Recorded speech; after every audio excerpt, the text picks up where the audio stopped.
What's up mga kapuso? Ito po ang mga ganap na dapat po natin abangan dito lamang po sa ating kapatid. Nagipit na naman po ang lalaki na kung saan ay ang asawa ni Malu na nakakaalam ang sekreto ni Chris, kung kaya't humihingi na naman siya ng pera dito kay Chris mga kapuso. Sinabi nga ni Chris kung hindi siya aalis ay tatawag siya ng pulis upang ipapulis ito. Hindi naman tinulungan ni Malu itong kanyang asawa dahil nga po sugarol ito at napupunta lamang sa sugal ang mga pera na inuutang niya. Samantala mga kapuso, sa hindi inaasang pagkakataon nga ay nagkita sina Chris at Tyrone, ngunit hindi pa nila alam na mag-ama nga po sila.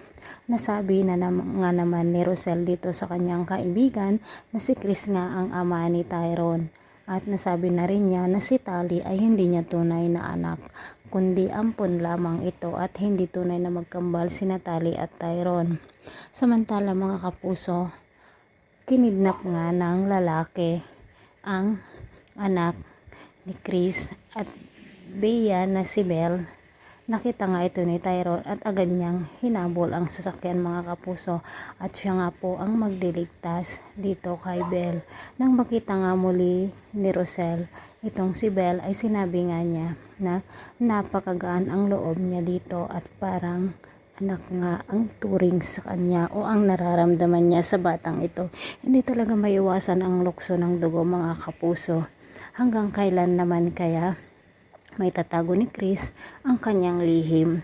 At ano ang gagawin ni Bea kapag nalaman niya na si Belle ay anak nga na totoo ni Chris at anak pa niya ito kay Rosel, na galit na galit siya dito dahil nga po ito nga ang first love noon at kababata ni Chris. Samantala mga kapuso, mailigtas nga kaya ni Tyrone itong si Belle? Ito po ang mga dapat natin abangan. Maraming salamat.